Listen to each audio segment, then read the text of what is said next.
네, 여기 여러 가지 방정식부터 정리를 할게요. 여러 가지 방정식을 좀 세분화해서 조금 여기가 이제 챕터를 많이 지금 차지하고 있는데 이 부분부터 아마 거의 기말고사 시험 범위에 들어갈 가능성이 높고요. 특히나 어느 쪽이 좀 어렵냐면은 부등식 부분이랑 원의 방정식 쪽이 조금 어려울 거야, 일단. 그 부분이 그리고 또 시험 문제도 많이 나오는 편입니다. 아시겠죠? 네. 일단 첫 번째 거기 고차 방정식부터 갈게요.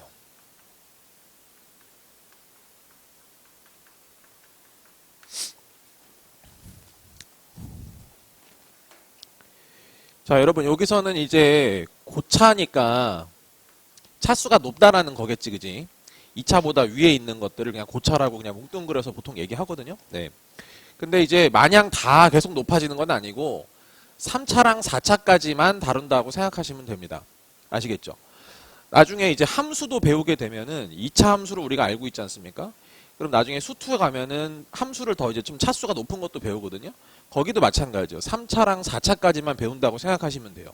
아시겠죠? 그 이상은 어차피 고교 과정에서 잘 다루지를 않습니다. 아시겠지? 그렇게 생각하시면 되고, 방정식을 이제 푸는데 여기서는 이제 어디에 좀 초점을 맞췄으면 좋겠냐면은, 고차 방정식을 푸는 거는 뻔해요. 사실 거의 뭐랑 흡사하냐면, 우리 그 인수분해 했던 거 있잖아요. 그지? 인수분해 했던 거랑 굉장히 유사하죠. 왜냐하면 우리 인수분해 할 때 다 인수분해 어떻게 하는지 스킬을 다 배웠단 말이야. 그지? 그러면 3차도 인수분해 하는 방법 배웠고 4차도 인수분해 하는 방법 배웠거든. 그 인수분해 하는 방법을 그냥 그대로 갖다가 하면 돼. 알겠지? 근데 이제 이것도 중요하긴 한데 이거는 그냥 당연히 기본인 거고 이건 기본인 거고 뭘 더 추가를 해주셔야 되냐면은 네, 뭘 더 추가를 해주셔야 되냐면 빨리 앉아 빨리. 관계적인 거를 조금 더 생각을 해줄 필요가 있거든요. 관계적인 걸 생각을 해주셔야 됩니다. 뭐냐면 이제 근각외세 관계라든지 3차 방정식 같은 경우에도 근각외세 관계가 있죠. 그리고 더 그거보다 차수가 위에 있는 것도 일종의 근각외세 관계 같은 게 있거든요. 그리고 또 특별하게 뭐가 조금 포인트로 맞춰질 수 있냐면은 크게 두 가지는 좀 생각을 해주셔야 돼요. 보기차 방정식 있죠? 보기차. 보통 우리가 보기차 방정식이 4차 방정식으로 나오지 않습니까? 그럼 이거는 고차 방정식에 속한단 말이에요, 일단. 4차니까. 무슨 말인지 알겠지? 근데 얘가 근을 갖고 있는 특성이 있어. 얘가 좀 근이 좀 특이한 성질을 갖고 있단 말이야, 일단. 알겠지? 그래서 이거 파악하는 것도 되게 중요합니다. 왜냐면 이 부분이 이제 또 약간 좀 난이도가 높여지는 문제로 나올 가능성이 높기 때문에. 그 다음에 또 거울 방정식이 있을 겁니다. 거울 방정식. 이 근들이 갖고 있는 특성 파악까지를 하면은 거의 완벽하다고 생각하셔도 돼요. 아시겠죠? 제가 지금 말했던 첫 번째, 당연히 인수분해 기본으로 가는 거고 그 다음에 관계적인 측면도 생각해야 되는데 관계적인 측면이라고 하는 거는 근각외세 관계가 있을 수도 있고 알겠지? 아니면 보기차 방정식과 거울 방정식의 근의 특성들까지 잘 파악하고 있으면 이 고차 방정식 부분에서는 별로 건드릴 게 없다 이렇게 생각하시면 됩니다. 오케이? 자, 그러면 일단 그냥 기본기부터 하자고. 거기 첫 번째 뭐가 나옵니까? 인수정리에 의한 인수분해. 그냥 예로 나와 있죠? 3x 세제곱 마이너스 14x 제곱에 플러스 20x에 마이너스 9는 0이다. 그러니까 별다른 특징이 없는 그냥 3차 방정식이잖아요. 그치? 3차 방정식. 이거 그냥 인수분해를 하는 수밖에 없는 거죠. 그쵸? 인수분해를 할 수밖에 없어요. 이거 풀기 위해서는. 그래서 이제 뭐 대입을 할 거야. 그치? 그럼 후보근들부터 정해볼게. 숫자를 대입할 건데 당연히 플러스 마이너스 들어가는 건 알 거고 그동안 계속 얘기해왔으니까 그지? 얘들아 이 분모에 들어갈 수 있는 후보군이 누가 있어 일단 1이랑 3 이렇게 들어갈 수 있어. 최고창의 개수 약수니까 그지? 맞지? 그래서 여기에 약수인 1과 3이 들어갈 가능성이 있다라는 거. 그 다음에 여기 분자 쪽에는 누가 들어갈 수 있냐면은 1도 들어갈 수 있고 3도 들어갈 수 있고 9도 들어갈 수 있다. 이런 식으로 일단 세팅을 할 수 있다라고 말씀드렸죠. 그죠? 그래서 기본적으로 조합이 몇 가지가 나올 거야 이런 식으로 그지? 기본적으로 조합이 나오는 거고 일단 가장 기본적으로 해당되는 1 같은 거 대입해 보면 여기 23에다가 마이너스 23이니까 되는 거 확인이 되실 거라고 그치? x의 1일 때 일단 성립을 하고 있기 때문에 여기가 x 마이너스 1이 되고 그 다음에 여기는 이제 뭘로 찾으면 돼? 조립제법으로 여기 나머지 여기 목만 갖다가 잘 써주시면 되겠죠. 무슨 말인지 알겠지? 뭐 그걸 조립제법으로 찾아도 되고 어차피 3차기 때문에 여기 앞에 3x 제곱일 거는 자명한 얘기죠. 그래 이렇게 될 테니까 무슨 말인지 알겠지? 그 다음에 상수 쪽도 뭐가 돼? 무조건 마이너스 9가 돼야 된단 말이에요. 그러니까 일단 플러스 9가 돼야 된다 이렇게 생각하실 수 있을 거고요. 그쵸? 가운데만 좀 찾으면 되거든요. 가운데만. 그죠? 무슨 x냐 이것만 찾으면 되는데 이거는 뭐 예로 찾아도 괜찮고 아니면 예로 찾아도 괜찮고 상관없습니다. 아시겠죠? 20x로 찾아볼게요. 20x로. 여기서 나와야 되죠? 9x 그 다음에 마이너스 x 이렇게 해서 나와야 되거든요. 지금. 그죠? 9x 마이너스 x 그러니까 여기가 마이너스 11이 돼야 되나? 맞니? 그지? 그래서 여기가 마이너스 11이다. 이렇게 일단 들어가면 되겠지. 그지? 그래서 여기서 좀 추가적으로 인수분해가 되면 인수분해 하시면 되는 거고 안 되면 근해 공식 쓰시면 되고요. 그죠? 네. 자, 이런 식으로 정리해서 이제 계산해 주시면 되는 겁니다. 그죠? 자, 그다음 얘는 이제 뭐냐면은 첫 번째 이 고차 방정식을 인수분해를 할 때 인수 정리를 이용한 인수분해가 될 때라는 거죠. 인수 정리를 이용한 인수분해가 될 때. 근데 마냥 다 이렇게 되는 게 아니야. 왜냐면 얘들아 인수 정리를 이용한 인수분해는 어떤 근까지만 찾아내는 게 가능하냐면 유리수 근까지만 찾는 게 가능하죠. 다시. 자, 무슨 말인지 잘 맥락을 들어봐. 인수 정리를 이용해서 우리가 여기다가 숫자를 대입했는데 이 구조가 전부 다 뭐야? 분수 구조지. 분수 구조니까 유리수 범위를 벗어날 수가 없잖아. 만약에 여기에 근이 1 플러스 루트 2가 있는데 우리가 그걸 찾아낼 방법은 없잖아요. 무슨 말인지 이해되시죠? 그쵸? 그러니까 인수 정리를 이용한 인수분해는 철저하게 무슨 근만 찾아내는 게 가능하냐면 유리수 근만 찾아내는 게 가능하단 말입니다. 근데 예를 들어서 어떤 방정식이 유리수 근이 아예 존재하지 않는 경우도 있을 거 아니야? 전부 다 근이 무리수라든지 아니면 허수라든지 이렇게 될 수도 있잖아. 그지? 그럼 인수 정리를 이용한 인수분해를 할 수가 없다라는 얘기겠죠. 무슨 말인지 이해되십니까? 그쵸? 네. 그래서 인수 정리는 철저하게 유리수 근만 찾을 수 있어. 알겠지? 이것만 찾을 수 있고 나머지 근들은 인수정리를 이용해서는 구할 수가 없습니다. 그렇죠? 네. 그래서 인수정리가 안 되는 인수분해를 해야 되는 경우는 케이스가 나눠져 있는 거죠. 그런 식으로. 첫 번째 치환형, 두 번째 보기차, 세 번째 뭐 상방방정식 이런 식으로 나와 있는 겁니다. 대표적으로. 아시겠죠? 네. 그러면 1번 치환하는 방식을 한번 볼게요. 첫 번째. 인수정리로 안 하고 하는 방법이지 이거는.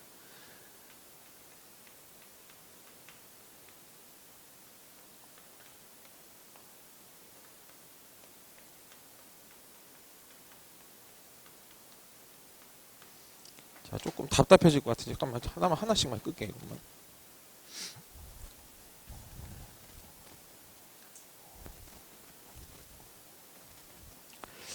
자, 보시죠 여러분.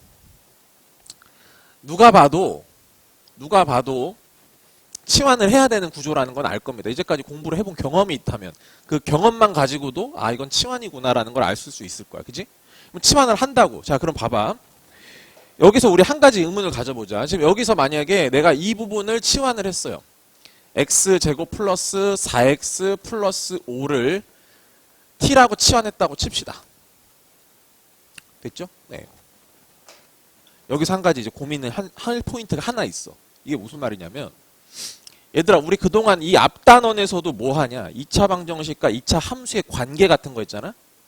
그지? 근데 거기 4차 함수 같은 게 나왔는데 치환해가지고 2차로 다운시켰던 것도 막 본 적 있지. 그지? 그랬을 때 t로 치환했을 때 내가 항상 조심하라고 했던 게 있어. 어떤 이 부분을 t로 치환하면 반드시 뭐가 생긴다고 했었지 그때? 맞아. 범위가 생깁니다. 맞죠? 오케이? 근데 여러분 여기서는 범위를 이제까지 기억을 떠올려 보세요. 이거 풀 때 있잖아요. 이 t에다 범위 주고 풀으셨어요? 안 주고 풀으셨어요? 범위 안 주고 풀었어요. 그동안. 오케이? 그러면 차이가 있단 말이야, 지금. 알겠지? 그러니까 이 간격이 머릿속으로 정리가 안 되면 어떻게 되는 거냐면, 그냥 느낌대로 푸는 걸로 바뀝니다. 응? 갑자기 어떤 때는 치환했는데 그건 범위 주고, 갑자기 또 다른 경우에는 치환했는데 범위 안 주고, 뭔 차이인데? 라고 하면 별로 할 말 없고, 그냥 요런 때는 이렇게, 이거 범위 줬고, 이때는 범위 안 줬는데, 그냥 이런 식으로 얘기할 수밖에 없는 겁니다. 무슨 말인지 아시겠죠? 그럼 뭐가 되냐면은 머릿속에서 그냥 질서가 안 잡히는 거지. 질서가 안 잡히니까 그냥 감으로 푼다고. 오케이? 자, 그럼 봐봐. 야, 결론을 말씀드릴게요. 결론을. 함수는 치환을 하면은 범위를 줘야 됩니다. 아시겠어요? 다시. 함수를 치환했어. 알겠지? 함수를 치환하잖아. 그럼 범위를 줘야 돼. 방정식은 치환을 해도 범위를 줄 필요가 없습니다. 오케이? 둘이 무슨 차이가 있을까 그러면?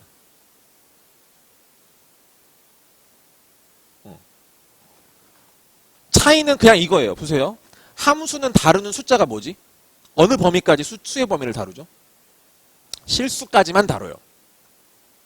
무슨 말인지 알겠어? 함수는 그래프를 그려야 되잖아. 그러니까 실제로 존재하는 수의 범위까지만 다룬다고. 허수를 다루는 적이 없어. 무슨 말인지 알겠지? 예를 들어 봐봐. 내가 이거를 실수 범위에서만 다룬다고 치면은, 실수 범위에서만 다룬다고 치면은 얘는 x 플러스 2의 제곱 플러스 1이기 때문에 무슨 말인지 알겠지?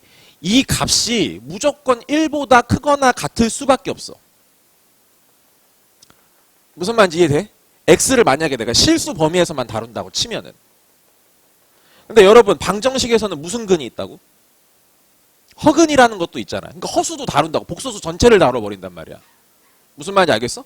그럼 얘들아 내가 여기서 x에다가 실수가 아니고 허수까지 복소수 전체 범위를 만약에 적용시킨다고 하면 얘는 무조건 1보다 크거나 같아야 하나?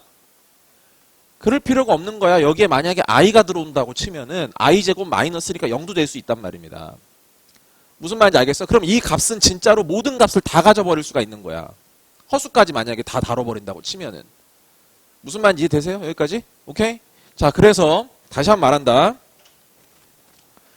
치환을 했지 이렇게.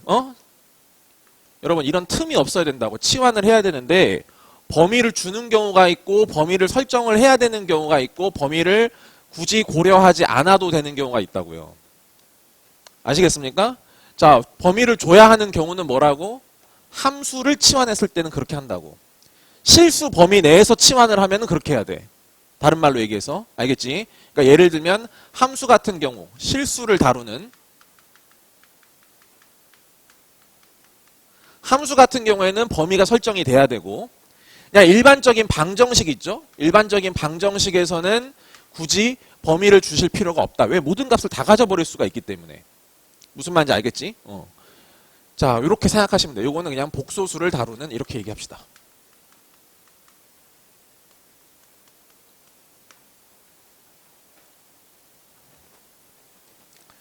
자, 그래서 아무튼 치환을 했는데 여기서는 범위 설정을 안 할 거라고. 이유는 이제 충분히 이해했지? 그지? 오케이.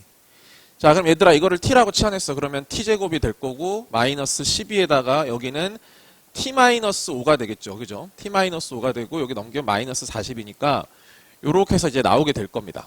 그러면 t제곱에 마이너스 12t에다가 플러스 60이니까 플러스 20이 되고요. 그죠?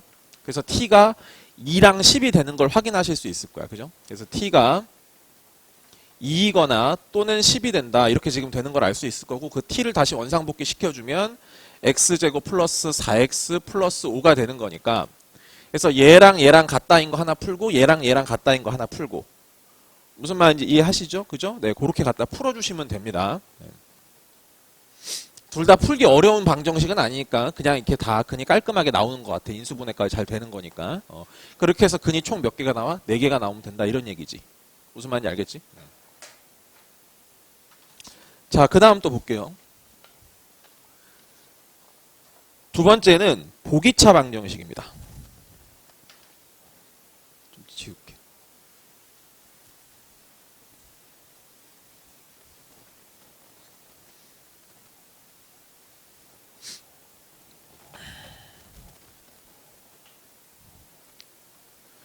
자, 두 번째는 보기차 방정식인데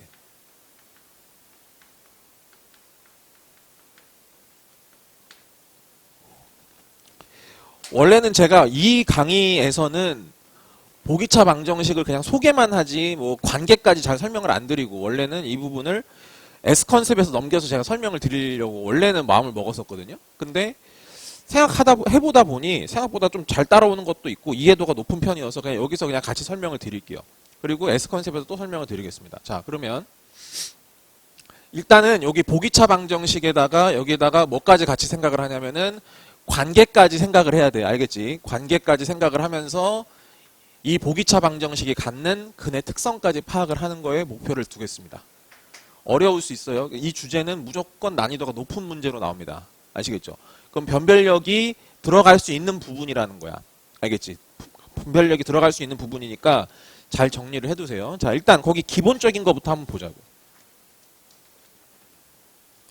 예제 1번을 보시면 x 4제곱에 마이너스 3x제곱에 플러스 2. 그 다음에 또 하나 나오는 게 x 4제곱 더하기 x제곱 플러스 1. 네. 일단은 인수분해를 할 줄 알아야 되기 때문에, 그지? 인수분해를 할 줄 알아야 하기 때문에 얘는 그냥 인수분해가 바로 눈으로 될 겁니다. 그쵸? 인수분해가 바로 돼요. 자, 그래서 x제곱에 x제곱하고 마이너스 2, 마이너스 1 하면 되기 때문에 x값이 하나는 1, 하나는 마이너스 1, 그지? 하나는 루트 2, 하나는 마이너스 루트 2가 이렇게 나옵니다. 맞죠? 이렇게 총 4개가 나와요. 괜찮지? 근데 얘는 딱 봐서 인수분해가 되는 패턴은 아니야. 물론 할 수는 있어. 곱셈 공식에 이게 비슷한 게 있거든. 그치? 얘들아, 이 곱셈 공식으로 보면 이거 뭐가 되는 거냐, 이거? x제곱 플러스 x 플러스 1. 곱셈 공식 중에 유일한 4차식 공식 있잖아. x제곱 마이너스 x 플러스 1. 이거 2개 곱하면 얘 되는 거 맞거든요. 4차식 공식. 아시겠습니까? 거기에 적용하면 인수분해가 돼요. 그래서 요거 찾고 요거 찾으면 됩니다. 무슨 말인지 알겠지? 자, 근데 만약에 그거를 잘 몰랐다라고 치면은 결국 얘는 무조건 뭐 해야 되는 거니? 제곱 빼기 제곱으로 바꿔서 합차 공식 썰어야 되잖아, 일단. 그지? 그러니까 일단은 구조적으로는 무조건 요거 제곱 빼기 제곱으로 바꿔가지고 합차 공식을 쓸 거야.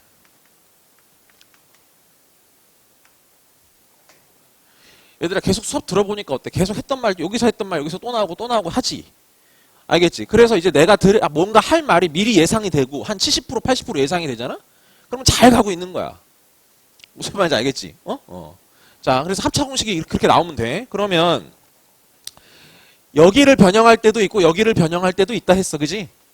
근데 얘를 변형해야 돼, 여기서는. 그지? 그게 편해. 얘를 변형하면 이제 골칫거리가 가는 거야. 알겠지? 인수분해 되긴 되는데 이상하게 가는 거지. 그럼 얘를 만약에 변형한다고 치면 x 4제곱에다가 플러스 2x제곱 플러스 1에다가 빼기 x제곱 들어가니까 여기 제곱 빼기 제곱으로 만들어서 합차 공식 쓰면 그 나오는 결과물이 얘가 될 겁니다. 그쵸? 네. 그럼 얘들아, 여기서 근까지 써볼게. 근까지 써보자. 여기서 나오는 거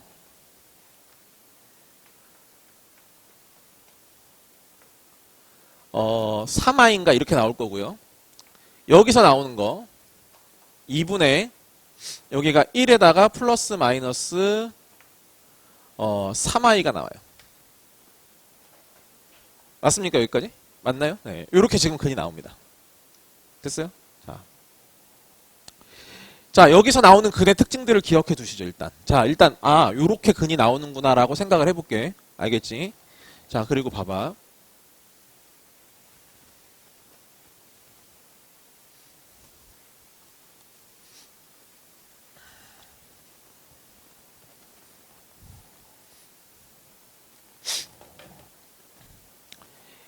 제가 아까 예고 드렸던 이 관계적인 측면을 같이 생각을 해볼게요. 관계적인 측면을 같이 생각을 해볼게요. 잘 보세요. 자, 여러분 보기차 방정식은 기본 구조가 어떻게 생겼냐면요. 여기가 이제 4제곱 형태고요. 그 다음에 플러스 여기가 무슨 px제곱이고 플러스 q인 형태로 등장하게끔 되어 있습니다. 이런 식으로. 설령 여기가 1이 아니다 하더라도 양변을 나누면 되기 때문에 이 구조로 만들 수 있어요. 무조건. 그쵸? 네, 이렇게 만들어집니다. 근데 이 보기차식은 전부 다 차수가 모든 항이 지금 총 3개가 있는데 그 항 3개의 공통점이 뭐라고? 무슨 차수? 짝수 차수로만 항이 구성이 된다는 겁니다. 무슨 말인지 아시겠죠? 그러면 그런 식의 특징은 뭐냐면 여기다가 1을 넣었을 때의 값과 마이너스 1을 넣었을 때의 값이 다르지 않다는 거야. 무조건 값이 같을 수밖에 없어. 차수가 짝수기 때문에. 부호가 반대인 거를 넣어도 결과물은 같은 결과물이 나온다는 얘기지. 무슨 말인지 이해돼? 알겠어? 자, 다시 2가지 포인트를 잡아줄게. 자, 첫 번째 포인트는 뭐냐면 모든 항이 차수가 짝수이기 때문에 부호가 반대인 숫자를 넣었을 때 같은 결과물이 나온다는 거야. 알겠어? 다시 부호 반대 숫자 같은 결과. 일단 이게 첫 번째 사실이야. 제일 중요한 사실이죠. 됐어요? 그래서 여기서도 보시면 어떻죠? 얘를 1을 넣었을 때 이게 근이라는 말은 무슨 말이냐면 이걸 넣었을 때 여기가 는 0이 됐다는 거잖아, 여러분. 그치? 그럼 얘를 1을 넣으면 0이 되면 반드시 마이너스 1을 넣어도 0이 된다는 거야. 그치? 루트 2를 넣었을 때 0이 됐으면 마이너스 루트 2를 넣었을 때도 당연히 0이 된다는 거죠. 이해하십니까? 여기까지? 오케이. 자. 두 번째. 보기차 방정식의 특징 두 번째는 뭐냐면요. 이 PQ가 전부 다 실수로만 나올 거야. PQ가 실수로만 나올 거라고. 여기 I 들어가는 경우 본 적이 있어? 보기차식에서? 그런 경우 안 내, 어차피. 무슨 말인지 알겠지? 그냥 PQ가 실수인 경우만 낼 거라고. 알겠지? 그러면 PQ가 실수인 경우로 세팅이 돼버리잖아? 그럼 하나 좋은 게 생겨. 모든 개수가 다 실수 범위 안에 있단 말이야. 알겠지? 모든 개수가 실수 범위가 돼 있어. 근데 근 중에 하나가 만약에 복소수가 나오면 나머지 하나는 무조건 뭐가 된다고? 켤레근이 된다. 이걸 써먹을 수 있다고. 자, 근 중에 하나가 허수가 나오면, 알겠지? 허수가 나오면 켤레근 같이 등장이라고.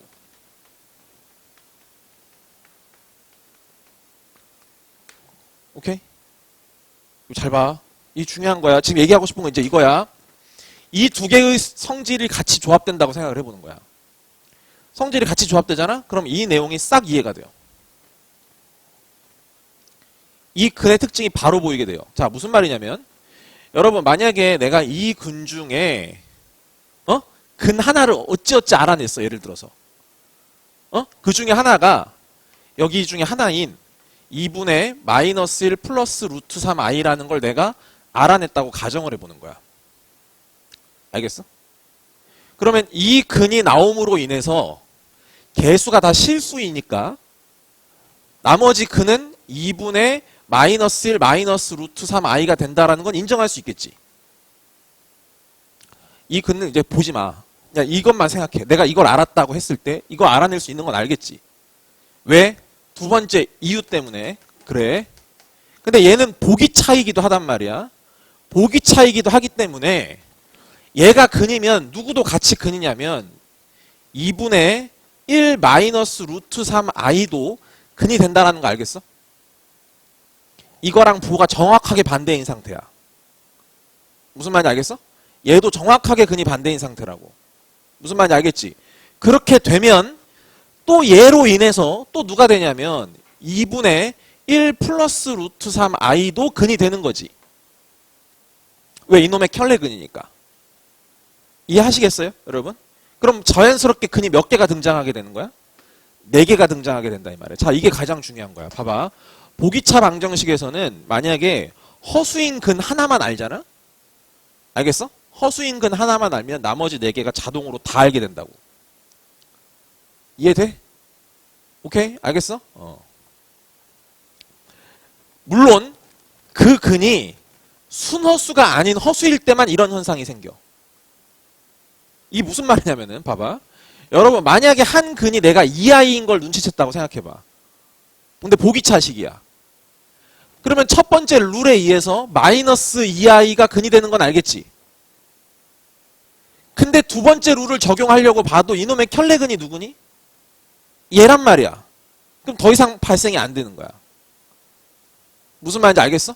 그러니까 하나로 인해서 4개를 얻으려면 어떤 상황에 근이 생겨야 된다고?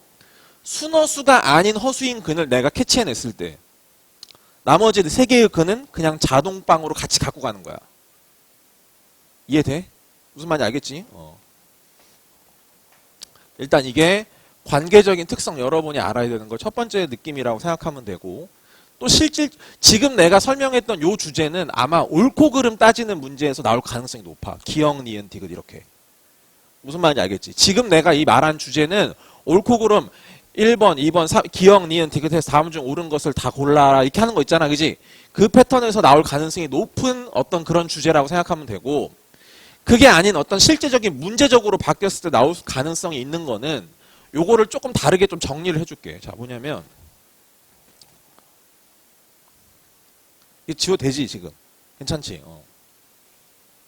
여기 지운다. 여기까지.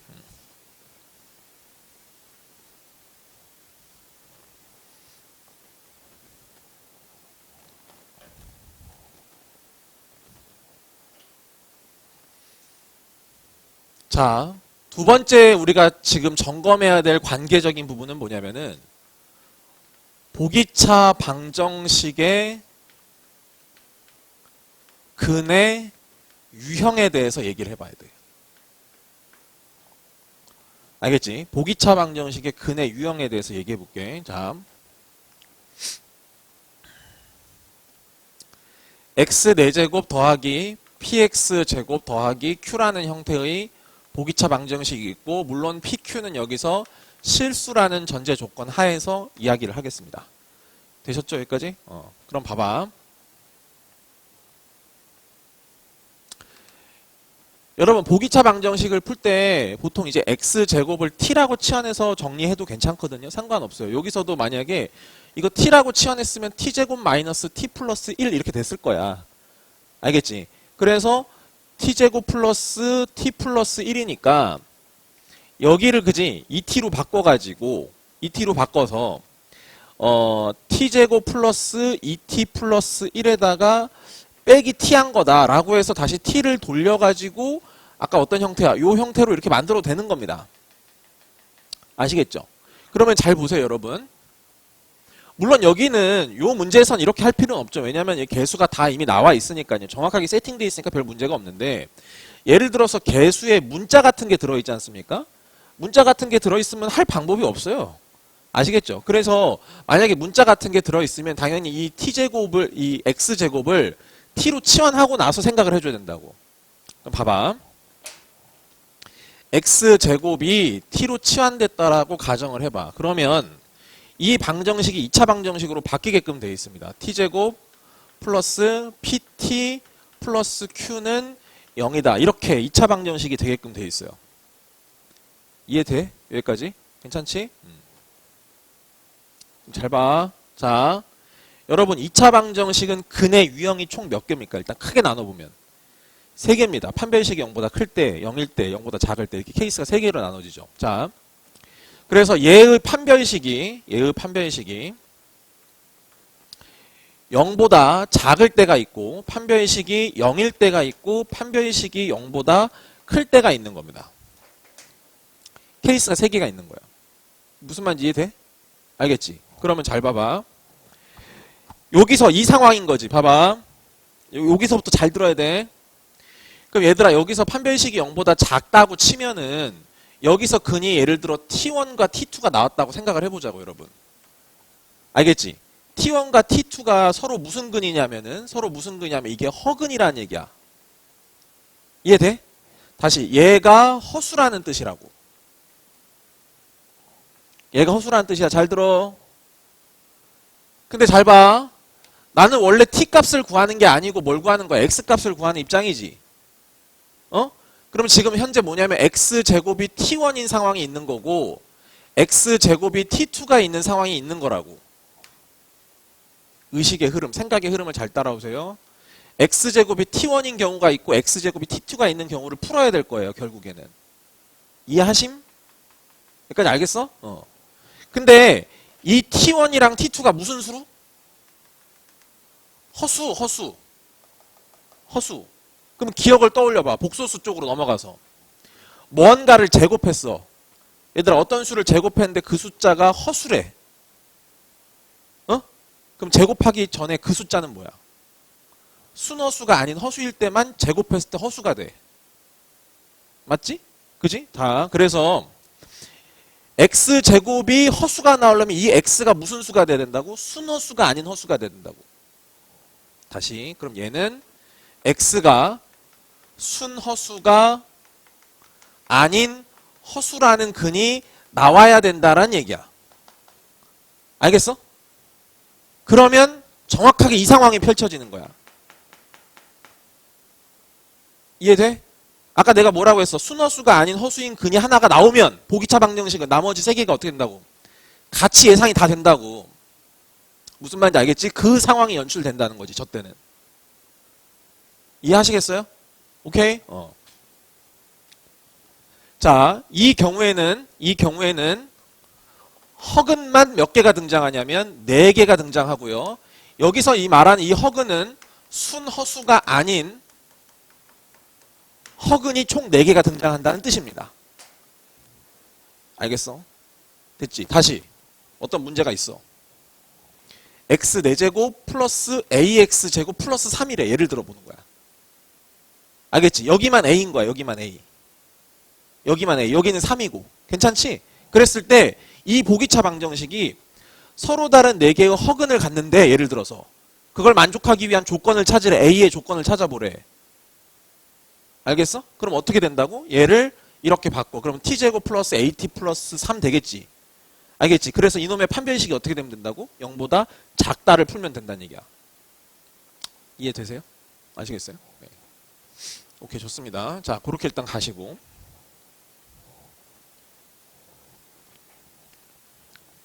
자, 이번에는 볼게요. 두 번째. 판별식이 0인 경우를 생각해 볼게요. 판별식이 0이라는 말은 중근을 갖는데 그 중근이 전부 다 실근으로 나온다는 뜻입니다. 허근으로는 안 나오죠. 맞죠? 네. 그럼 얘들아, 여기서 만약에 t라는 값이 나왔어. 근데 얘가 일단 실수야, 실수. t 값이 이거 지금 중근으로, 그러니까 뭐 어떤 말이냐면 이렇게 하면 또 헷갈릴 수 있으니까. 자, t1과 t2가 나오는데 이 두 개 숫자가 어떤 거라고? 서로 같은 상태다 이 뜻이지 지금. 맞죠 여러분? 그죠? 왜 중근이니까 그렇게 나올 거 아니야 지금. 그러면서 t1과 t2는 어떤 상태라고? 얘가 실수인 상태다 이런 얘기입니다. 실수인 상태. 이해하시겠습니까? 오케이? 그러면 잘 생각해 보세요. t1과 t2는 원래 누구였냐면은 x제곱이었어요. x제곱이 t1, x제곱이 t2. 근데 t1과 t2가 현재 지금 같은 상태 이거라고 지금. 무슨 말인지 되겠지? 근데 여기서 생각해봐. 만약에 이 t1과 t2가 서로 같은데 양수로 같다고 생각해봐. 양수로 같아. 그러면 편하게 생각해보자. 예를 들어 t1도 4고 t2도 4야. 중근이니까 이렇게 나왔다고 생각을 해보는 거야. 무슨 말인지 알겠지? 그럼 여기서는 x값이 뭐가 나와? 플러스 마이너스 2가 나오고 여기서도 플러스 마이너스 2가 나오지. 무슨 말인지 이해돼? 알겠지? 다시 여기가 만약에 양수고 여기가 양수면 플러스 마이너스 2 플러스 마이너스 2 그럼 또 무슨 말이야? 2랑 2가 겹치고 마이너스 2랑 마이너스랑 겹친다는 얘기야. 이해되겠어요? 부호가 반대인 게 중근으로서 2개씩 나온다는 얘기야. 다시 여러분 이거는 굳이 지금 이 주제는 제가 설명을 드리지만 문제로는 안 나올 거야. 그냥 느낌만 잡아. 얘들아 만약에 이게 마이너스 4가 됐다고 생각해봐. 꼭 중근이 양수라는 보장은 없잖아. 충분히 음수로도 중근 나올 수 있잖아 여러분. 맞지? 그럼 예를 들어서 x제곱이 마이너스 4고 x제곱이 마이너스 4야. 그럼 이때는 x값이 뭐가 되는 거야? 2i 마이너스 2i가 되고 여기서도 2i 마이너스 2i가 되는 거지. 무슨 말인지 알겠어? 알겠지? 그러니까 어떻게 돼? 그때는 2i가 또 겹치면서 중근이 발생하고 마이너스 2i랑 마이너스 2i랑 또 겹치면서 중근이 발생한다 이런 얘기입니다. 이해하시겠습니까? 대신에 허근이 마치 허수인 근이 4개인 것처럼 보일 수는 있으나 근데 걔네들이 순허수가 아닌 게 아니고 순허수인 상태를 유지하는 거잖아. 그러면서 겹치는 거잖아. 무슨 말인지 알겠지? 그런 특성이 있을 수 있겠구나라고 생각하면 돼. 그러니까 너무 여기까지 몰두하면 골치 아프니까 그냥 요거는 보고 지나가도 괜찮아. 일단 첫 번째 중요했던 게 뭐라고? 요 상황 중요했어. 문제로 나올 수 있으니까. 알겠지? 근데 이 주제는 안 나올 거 어차피 내기도 좀 애매하고 하니까. 근데 생각은 한번 해보자고. 전부 다 검증해보자고 일단. 알겠지? 자, 그 다음에 또 많이 나오는 게 어디냐면 여기라고. 여기. 여기가 중요해. 여기가 중요해. 판별식 0보다 큰 경우. 그러면 서로 다른 두 실근이거든? 알겠지? 그럼 여기서는 뭐가 되냐면은 t1이랑 t2가 나오는데 이 두 개가 서로 다르고 그지? 둘 다 실수인 상태란 말이야. 실수인 상태라.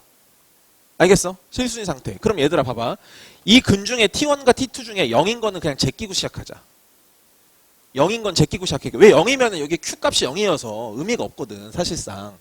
알겠지? 그럼 보기차 방정식으로서 이미 그게 좀 많이 희석된 거니까 0인 경우는 제외하자고 일단. 알겠지? 0인 경우 제외해봐. 그럼 봐봐. T1과 T2가 실수인데 다른 거야. 근데 케이스를 나눠볼 수 있어. 뭐냐면 T1과 T2가 아무튼 실수니까 부호가 있을 거 아니야? 부호가 있겠지. 그럼 예를 들어 첫 번째 케이스는 뭐냐면 둘 다 플러스가 나올 수도 있어. 이해돼? 둘 다 마이너스가 나올 수도 있어. 그리고 하나는 플러스고 하나는 마이너스가 나올 수도 있어. 여기서 제일 많이 나오는 게 요 상황이에요. 요 상황. 요 상황이라고. 알겠지? 그럼 잘 생각해봐. 이 머릿속으로 가보자. 머릿속으로. 자, T1이 양수고 T2도 양수야. 그럼 무슨 말이야? X제곱이 여기도 양수고 X제곱이 여기도 양수라는 거야. 대신 값은 달라. 얘가 4. 얘가 4. 여기가 9 같은 거 생각해보면 되겠지. 그럼 여기는 2랑 마이너스 2가 되고 여기는 3이랑 마이너스 3이 된다고. 전부 다 무슨 근이 생겨요? 전부 다 실근이 생길 거야. 이해되겠어? 자, 이 경우는 뭐가 생겨? 실근만 4개가 생겨. 이해되겠어요? 실근만 4개 생기고 그 4개가 또 다 달라요.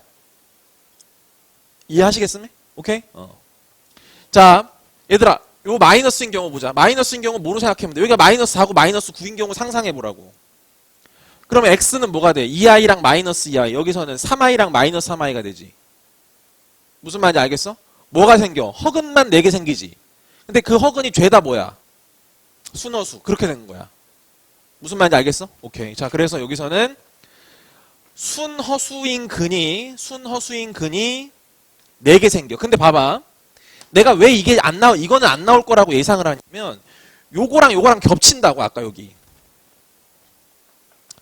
판별식에서 아까 두 개가 같은데 둘 다 마이너스인 근이 있었잖아. 둘 다 마이너스인 경우. 그치? 그럼 그때도 어떻게 돼? 순허수가 4개가 돼. 물론 두 개가 겹쳐서 중근이 발생하지만 그렇게까지 디테일하게 문제를 내기가 어렵기 때문에 요 경우랑 어떻게 보면 말로써 글로써 표현하는 게 한계가 있다고. 구분 지어지기가 힘들어. 알겠지? 그러니까 요거는 내고 싶어도, 선생이 되고 싶어도 그걸 어떻게 잘 표현해서 낼 방법이 없어. 잘. 무슨 말인지 알겠지? 그러니까 구조적으로 내기가 힘든 거야. 안 나올 거야. 그러니까. 이해되겠어? 오케이? 그럼 이제 남은 건 요거야. 근데 요건 내기가 좋아. 왜냐? 하나가 플러스야. 하나가 4고 하나가 마이너스 9라고 생각해봐. 그럼 4면 어떻게 돼? 2랑 마이너스 2가 되고 마이너스 9면 어떻게 돼? 3i랑 마이너스 3i가 되잖아. 실수인근이 몇 개 나와? 2개 나오지. 허수인근이 몇 개 나와? 2개 나오지. 근데 그 2개가 반드시 순허수인근인 상태가 된다고. 이해돼? 알겠어? 다시. 그래서 이 경우가 제일 많이 나오는데 실근 2개, 순허수인근 2개야. 알겠지? 물론 이 순허수인근 2개는 부호가 반대고 실근인 2개도 부호가 반대야. 이해되겠어? 이해돼? 알겠지? 이게 제일 많이 나와. 그러니까 만약에 여러분한테 문제를 내는 거야. 아까랑 똑같아. 여기를 A라고 두고 여기를 3이라고 했다고. 그지? 근데 얘가 실근 2개랑 허근 2개를 갖는 케이스래. 그때 A의 범위를 구하라고 하는 거지. 무슨 말인지 알겠어? 그럼 어떻게 바꿔야 돼? 이렇게 바꾼 다음에 얘가 부호가 서로 다른 두 근을 가져야 되는 거잖아. 부호가 서로 다른 두 근을 가질 식은 몇 가지만 쓰면 돼. 2차 방정식이 있어, 여러분. 2차 방정식인데 두 근의 부호가 반대야. 식 조건 몇 가지만 쓰면 돼. 한 가지만 쓰면 된다고. 두 근의 곱이 0보다 작다. 이거 하나만 쓰면 되는 거라고. 무슨 말인지 알겠지? 그걸로만 풀면 된다는 얘기야. 알겠어? 그럼 여기가 3은 안 되겠네. 마이너스 3? 그리고 여기를 A라고 두고 여기를 뭐 다른 걸로 둬야 되겠구나. 만약에 그렇게 친다면. 그렇게 일단 문제가 나올 수 있기 때문에 지금 이 내용을 잘 정리를 해두세요. 딱 들어도 뭔가 복잡하니 뭔가 이거를 좀 이게 경계 짓기도 애매하고 좀 힘들 수 있는 주제이기 때문에 이런 식으로 체계적으로 설명을 잘 해줄 곳이 별로 없습니다. 학교 선생님 당연히 안 해주실 거고. 알겠지? 다른 학원에 만약에 간다고 하더라도 거의 없을 거야. 일단은. 알겠지? 그러니까 잘 정리하고 충분히 나올 수 있는 주제이기 때문에 잘 들어보세요. 알겠지? 복습 꼭 잘하고. 지금 딱 요거까지 했는데 50분 걸린 거야 지금. 응? 시간 많이 걸린다고. 자, 그 다음.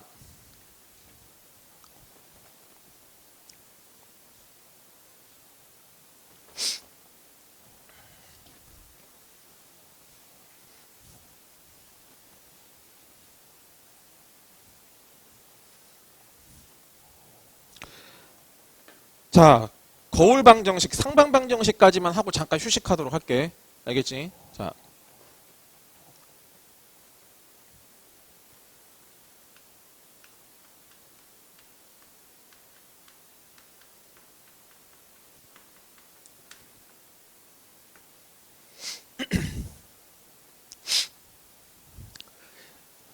상반이라는 말로 써 있지만은 저는 그냥 편의상 그냥 거울 방정식이라고 많이 부르는 그 주제입니다. 아시죠? 자.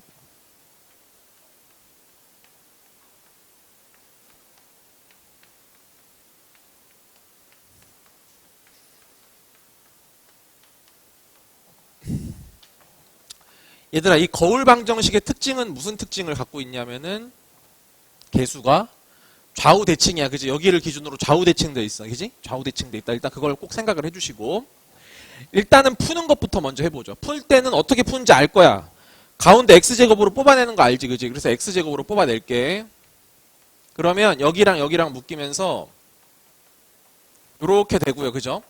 그 다음 여기랑 여기랑 묶으면서 8로 묶어서 x 하나, x분의 1 하나 요렇게 될 거고 그 다음 플러스 17 요런 식으로 정리가 되실 겁니다. 일단은. 그쵸? 그리고 나서 여기에 나온 형태를 보고 얘를 변형을 때려야 되는 거죠. 그죠? 얘를 변형을 때려야 되는데 얘는 여기 있는 모양을 보니 x 플러스 x분의 1의 제곱에서 빼기 2를 해야 돼. 그지? 그럼 빼기 2를 하니까 여기다가 같이 계산해주면 플러스 15가 될 거고요. 맞죠? 그 다음에 여기가 플러스 8에 x 플러스 x분의 1이 됩니다.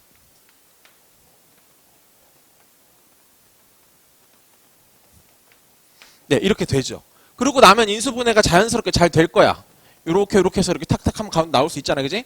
그래서 x 플러스 x분의 1 더하기 3이랑 x 더하기 x분의 1 더하기 5까지가 나오게 되고 여기에 x제곱이 들어가면서 는 0 처리가 될 거다. 이런 얘기야. 그지? 그러면서 x 양쪽이 뽑아줘야 되는 거 알지? 곱해줘야 돼. 한쪽에다가. 그러면 근까지 구해볼게.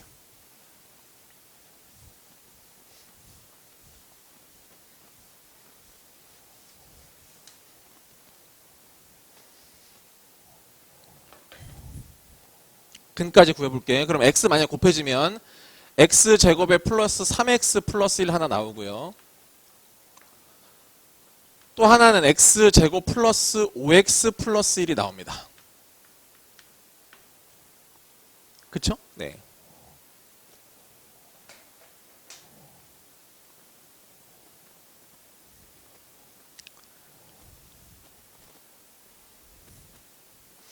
그럼 얘들아, 거울 방정식을 지금 풀어봤더니 조금 특이한 포인트가 뭔지 알아?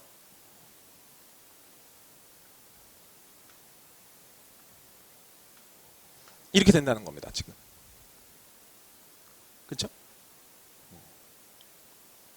왜 그렇게 됐을까? 왜? 이렇게 되는 순간 얘가 그럴 운명이야.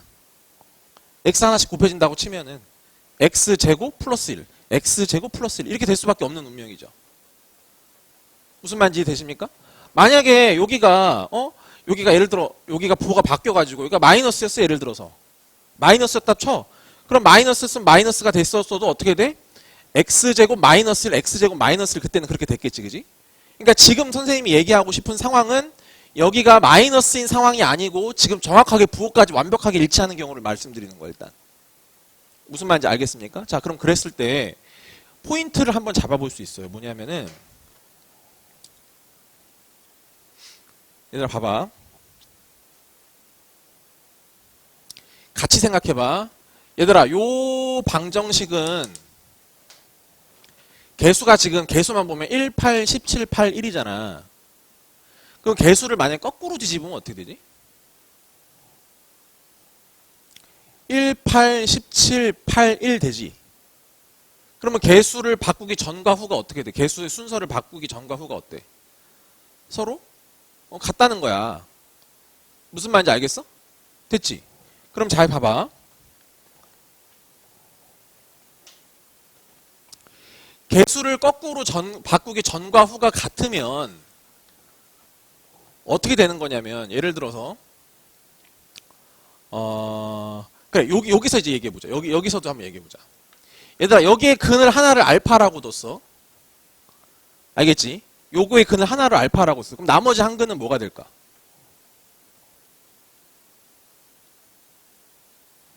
더 편한 거. 알파분의 1이 되지. 이해돼? 두 근의 곱이 얼마야? 1이잖아. 그럼 알파니까 알파분의 1이라고? 자, 근데 잘 생각해봐. 선생님이 그런 말 한 적 있지. 개수를 거꾸로 뒤집으면 어떻게 된다고? 근이 역수가 된다 했지. 근데 얘들아, 얘는 근을 거꾸로 뒤집으면 어떻게 되지? 그러니까 개수를 거꾸로 뒤집어도 똑같잖아. 무슨 말인지 알겠지? 그러니까 얘는 알파라는 근도 가지면서 알파분의 1이라는 근도 같이 갖는 거야. 역수인 근도 같이 갖는 거지. 이해되겠어? 같은 원리라고, 여기도.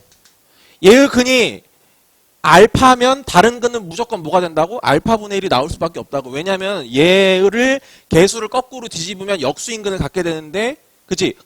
거꾸로 뒤집어도 똑같으니까 요 방정식의 근이 하나가 알파라면 다른 근은 무조건 알파분의 1이 될 수밖에 없는 거야, 지금.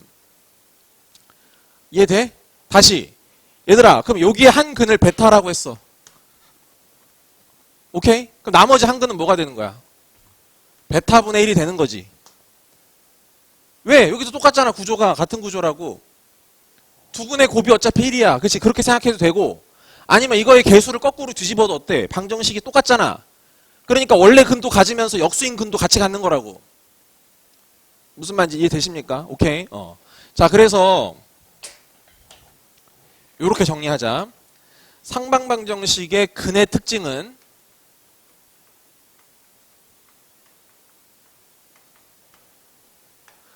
한 근이 알파이면 오케이? 무조건 다른 한 근은 알파분의 1이다. 요 정도는 상식으로 알고 있는 게 좋아. 무슨 말인지 알겠지? 이 내용도 옳고 그름 따지는 문제로 겹쳐서 나올 가능성이 높아. 괜찮죠? 네. 잠깐 휴식하고 그다음 다시 이어서 합시다.